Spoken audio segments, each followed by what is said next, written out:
Welcome back to Atypical Talk. This is a podcast where we have conversations that illuminate the intersection of faith, culture, and the common spaces of our humanity. I'm Abby. I'm Allison.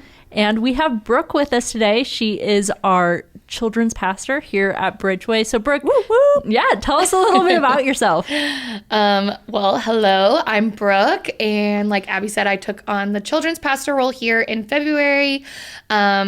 My husband, Matt, and I have attended church here for about the last 4 years.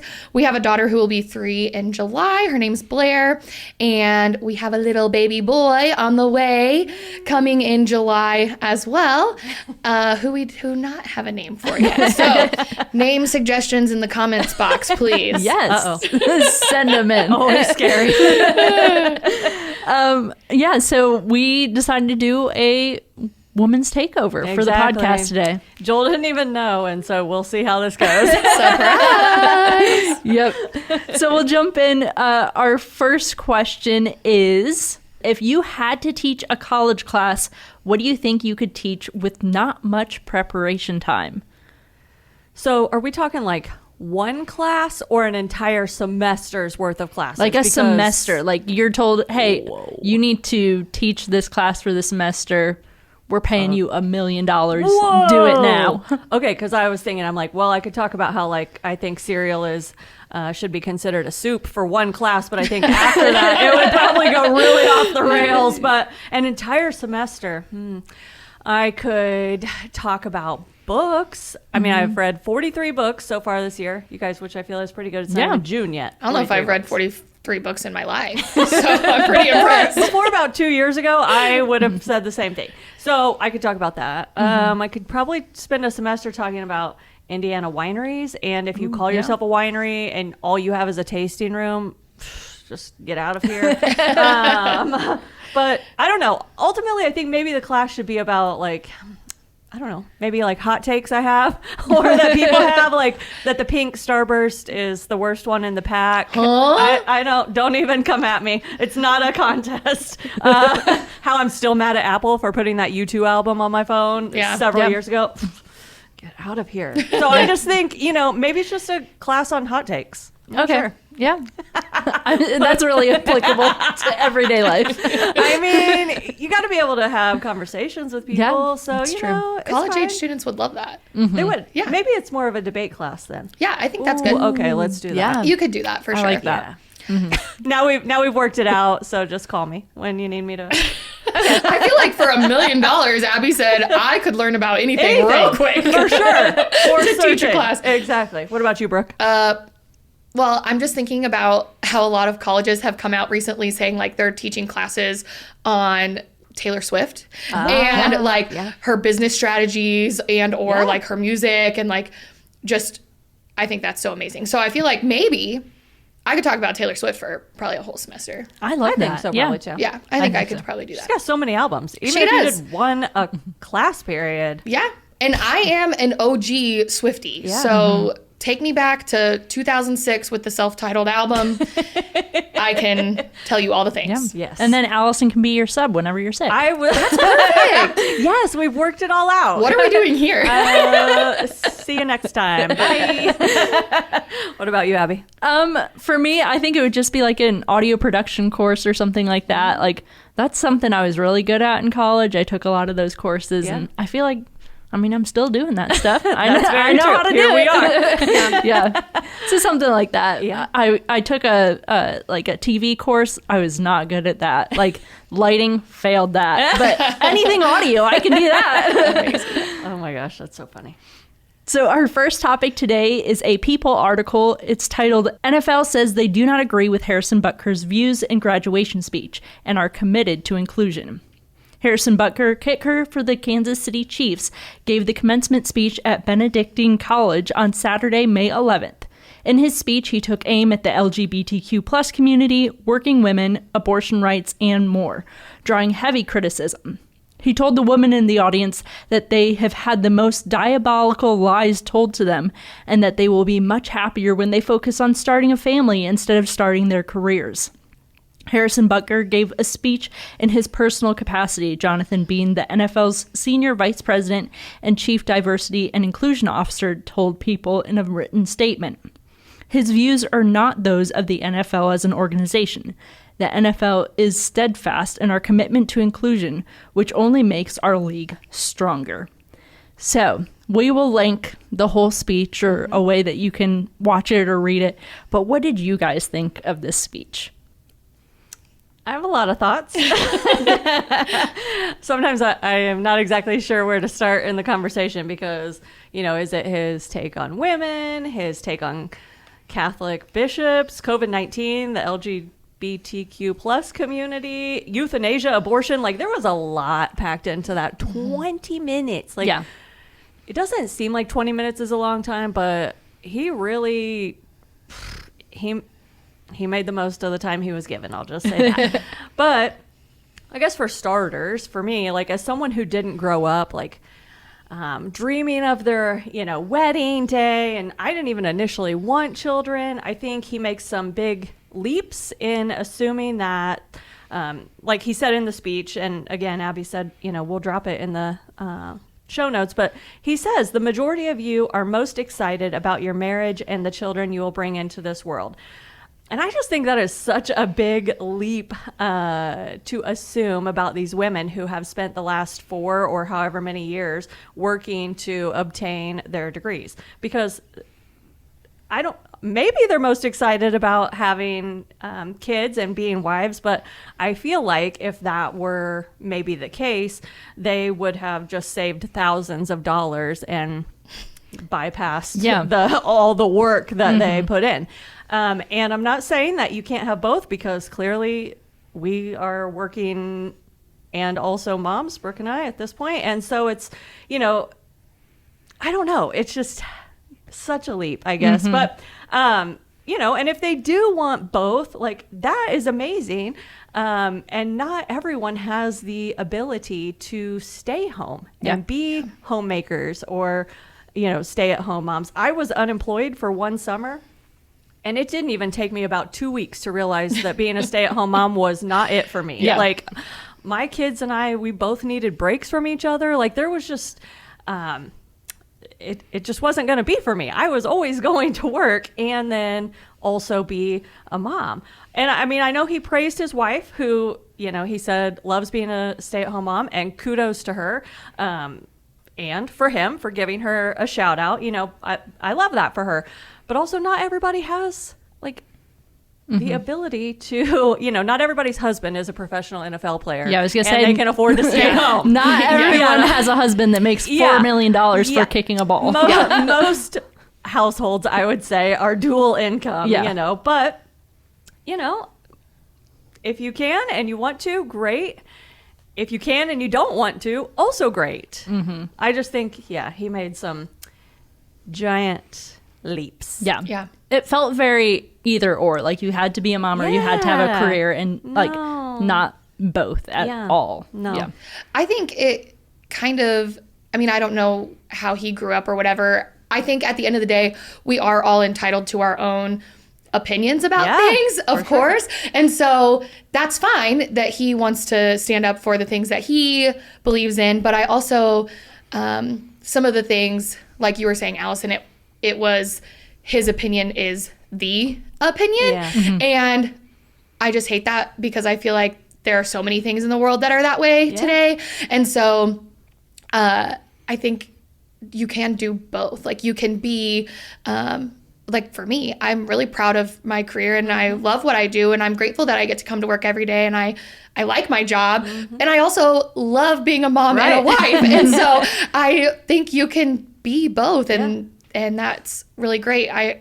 Obviously he's in a way more privileged position as well than any of us, like you covered too. So yes. I also think like, to single the women out is what he did. But at the same time, it's okay to also be a man and be a stay-at-home dad as well. So feel free to elaborate on that a little bit. Like, it's not just the women. Like, there's NFL players who are also stay-at-home dads. I think We've talked about the fact that I love TikTok on the podcast before, but Isaac Rochelle, he formerly played for the Colts. He's played for the Las Vegas Raiders, but he is a stay-at-home dad. His wife is the breadwinner. Like, really? That's awesome. So that's where it also just felt a little icky for me.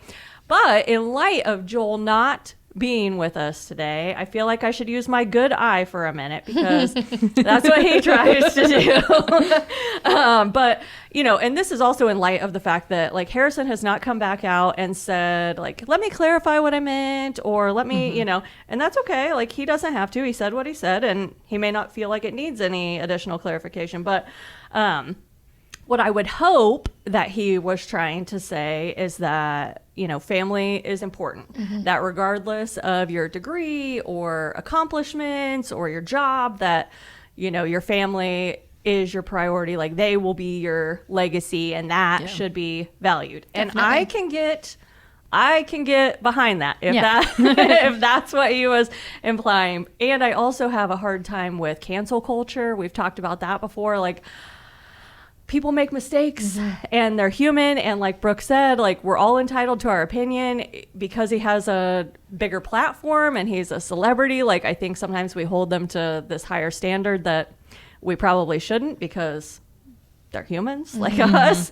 You know, we have opinions. We're sitting here talking about it on the podcast, right? Like, and I would hope that nobody would call up and be like, hey, you need to fire those three because they have opinions, right? And that's what people are doing for him. Like, they think the Chiefs should fire him because he made these, you know, whatever statements. And I'm like, it was on his personal time. These are his personal opinions. Like, it is what it is. If you don't like him, like, you don't have to watch him. You don't have to buy his jersey. Like, you know, well, and I think things. too, like, you have to consider the audience that he was speaking to as well. And so I think a lot of the college or the university's probably morals and values are following and encouraged a lot of what he was saying. And so I think that's something to take into consideration as well. I mean, I think ultimately Beyonce, the queen, she said it best, because she said, how are we smart enough to make these millions?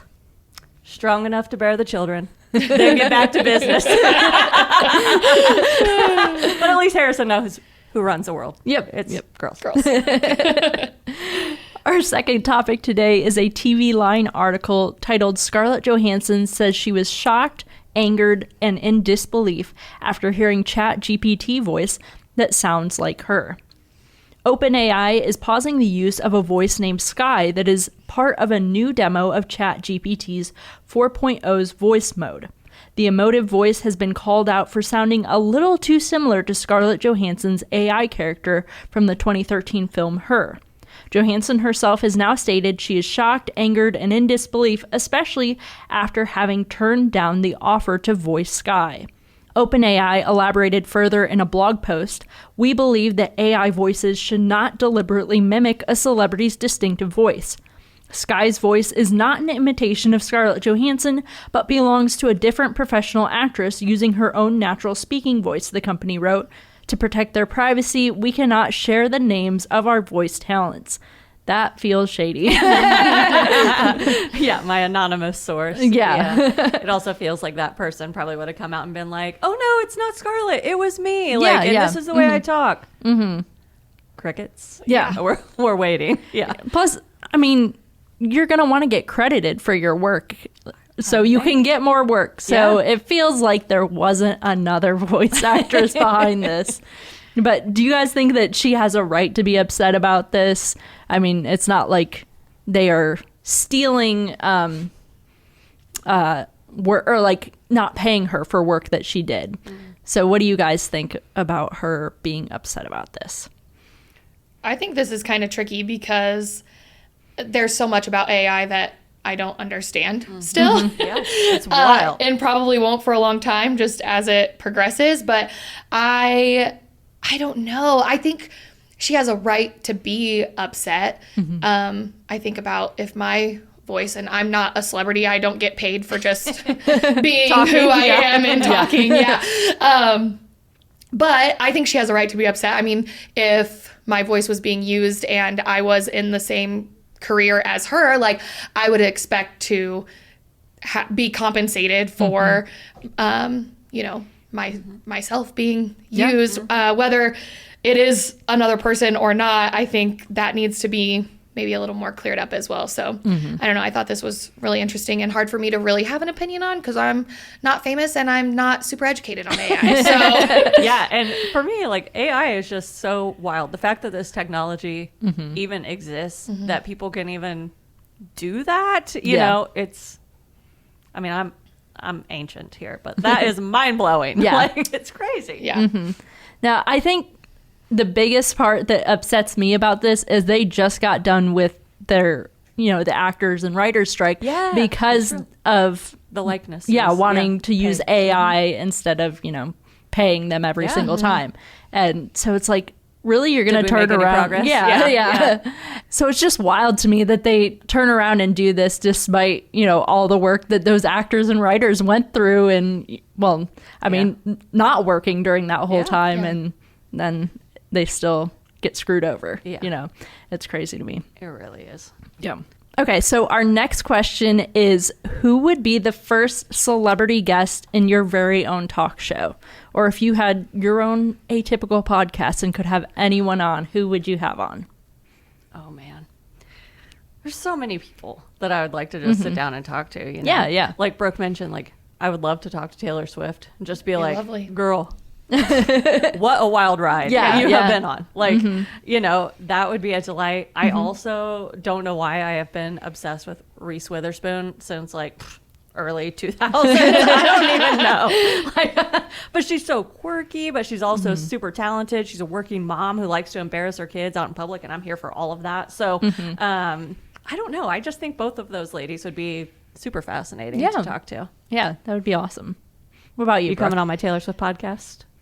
I will be there. If she is there, no questions asked. I will be there. Cool. I don't know. I think this is really tough for me too, but my all-time favorite person in the world is probably Hillary Duff. Oh yes, I remember this about you. Yeah. And so I think it would be so cool to sit down. I've followed her since her Lizzie McGuire, Casper Meets Wendy days, like back in the late 90s, early 2000s. And so I kind of already feel like she's my friend. She has no idea who I am, of course. Unfortunately, I still haven't heard back from her from all of those letters that I wrote her from her pop magazine days. But Tiger Beat. They used to put the addresses or PO boxes for now that is just crazy to think about. Yeah, anyway. It really is. Anyway, I just think it would be so lovely to sit down and talk to her. She's had kind of a wild ride in her career as far as she's been into acting, and she has several albums, and then later on, once she became a mom, she's written several books and has several children now. And so I've just kind of walked through all these phases of life alongside her a little bit, it almost feels like.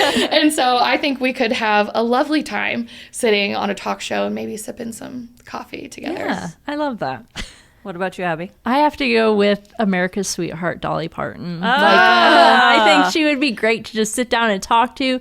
And just the fact that I've heard her say before that she obviously doesn't look like that. She wears wigs and stuff like that. So I just want to talk to her and be like, how has no one figured out who you are, under the wig, under these outfits and stuff, and just getting to talk to her, and she's just a wonderful person. I'd be like, do you regret the working 9 to 5? Because sometimes, lady, I wish you would have taken that back. Yeah. Tell me the story about Jolene. Exactly. I need to know more. Yep. That would be awesome. No, I think it would be great to talk to her.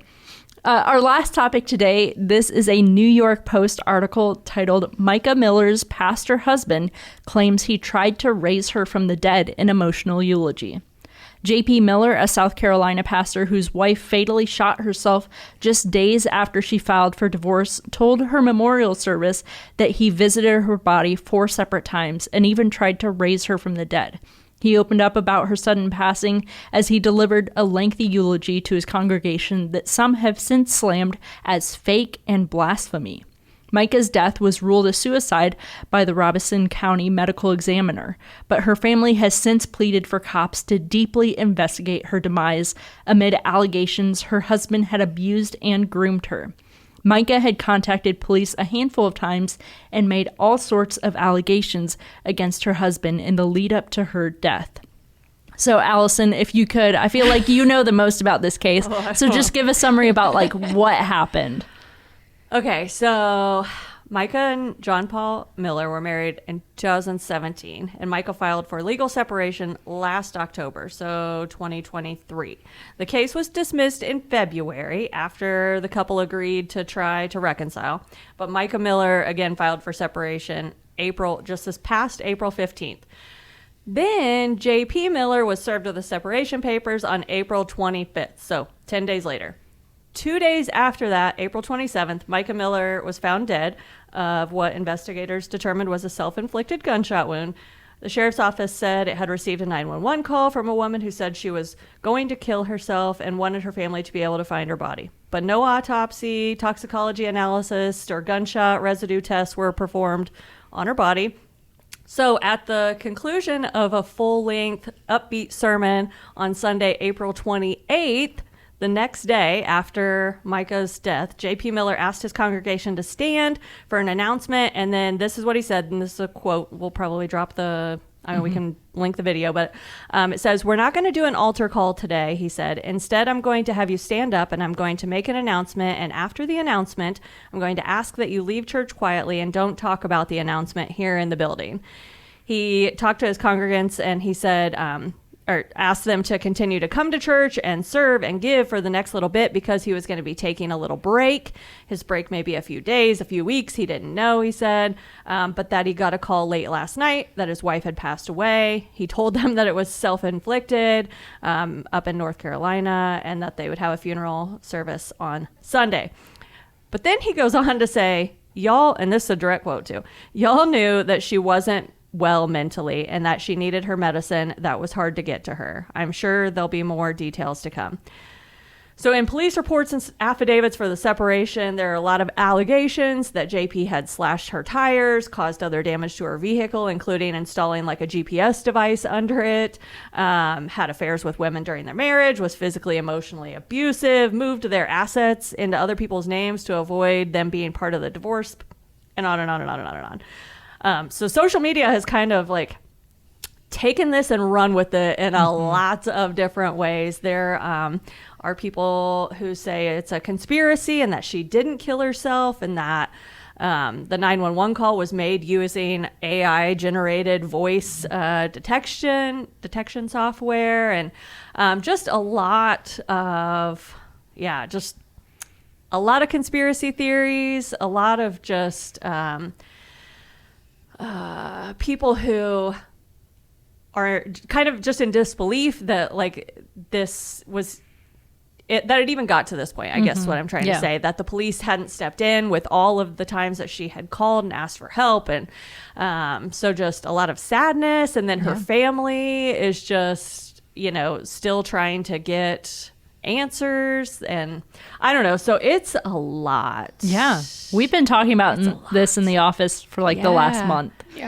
It's so sad on just so many levels. Like I think about how like for anyone to get to the point where they feel like taking their own life is the only answer, like just how dark her life must have been.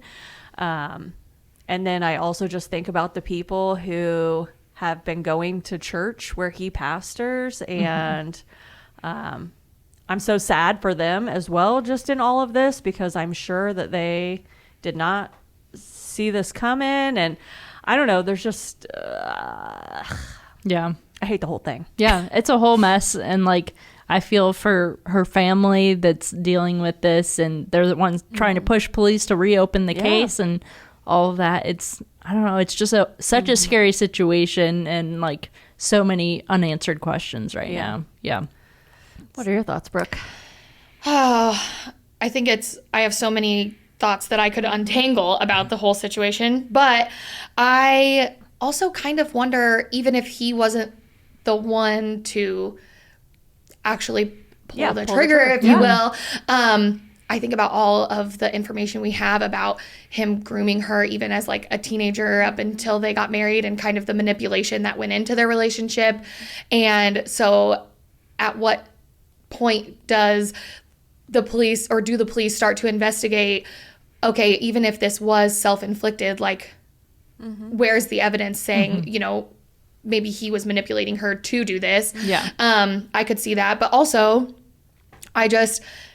when I was reading the article and watched a video about him talking about trying to raise her from the dead, and then thinking he saw her at the mall, but then it ended up being her sister or something. And I'm just like thinking, this is wild as far as, is this man grieving, or is he struggling like mentally as well? Because even though we have so much evidence, it looks like, or conspiracies pointing to him, I think about the other side of the coin. If he's not truly involved in this, everybody is going to have a different way of grieving. And so I just think about him as well, if he is innocent in this, and his feelings of grief and what he's moving through. I've never been through something like this, so I can't really speak for him on behalf of what he should or shouldn't be saying. And I can only imagine losing a spouse would take a toll on you mentally, and just but don't you think, like, if you were the pastor, you'd be like, today we're showing a video, or like, let me just cancel services for the day. Like, let me just stand up there and let's, you know, I don't know, or not stand up there. Like, I'll have my assistant go up here and say, like, but it's to super give uncomfy. like a full and then ask people not to talk about it, where clearly they're gonna be like, what? Yeah, I Like, wonder if you the know? volunteers and the rest of the staff knew at that point. I don't like, know. surely someone would have talked him out of doing the talk if they had known ahead of time. I don't know. So that's where, yes, like, and I agree with what you said. Like, everybody grieves differently. I think for me, what's hard to like wrap my head around the fact of him grieving is like, he's already had a girlfriend, and that like, that's where his alibi even is for the time of her death, is that they were driving back from a sporting event together and have been caught on, you know, cameras and stuff. So, you know, good for him. I don't think he killed her, you know, by any stretch, really, in the like you said, like pulling the trigger. But I don't know that he's grieving, because it appears that, you know, he's kind of already had moved on from the beginning. So it's wild. It is. And I just really feel for the people in the congregation who are seeing all this stuff come out. Like, they probably didn't know that he had a girlfriend during this time. They didn't know the abuse, like the way he treated Mica and all of that. And all of this is coming out. And so those people are probably hurting. Maybe they're to the point of even like deconstructing their faith because this person that they looked up to did these terrible things. And so it's super confusing. Anytime somebody that you have looked up to doesn't, you know, turn out to be exactly who you thought they should be, you have to question yourself, like, how did I not see this? Or, you know, is there something wrong with me? Is there something wrong with religion or the, you know, church, or, you know, all these things. I think it definitely is going to leave a lot of people with more questions than they know how to process. Yeah. And I think there's just a lot of people who are searching, you know, for answers, and maybe trying out different churches, and something like this, they hear about this and it's just going to shove them further away. And I don't know what to say about that, but pastors need to do better. That's all I can say. In general, people need to do better. Like, if you saw that she needed help, like, how, you know, instead of just being like, yep, well, that's not a great situation. Like, and I don't know, I'm not saying that there's anything that anybody could have done, because, you know, a lot of times people keep those things pretty quiet because you don't, you know, want to be embarrassed or have a, you know, cause a scandal kind of a thing. And so, you know, people may not have known all that she was going through. But I think for me, it makes me more aware, I guess, a little bit, or, you know, hopefully more aware of asking more questions, or just showing up for people in ways instead of just saying, oh, my thoughts and prayers are with you, you know, like, No, how can I actually be with you? How can yeah. I actually help you? So I don't know. Yeah. Try to be there for people. That's the button on this topic, because we could go on for hours about this. Yeah. Yeah. Sad. Well, that's it for this episode of Atypical Talk. If you have any topics or questions, you can send those to atypicaltalkpod@gmail.com.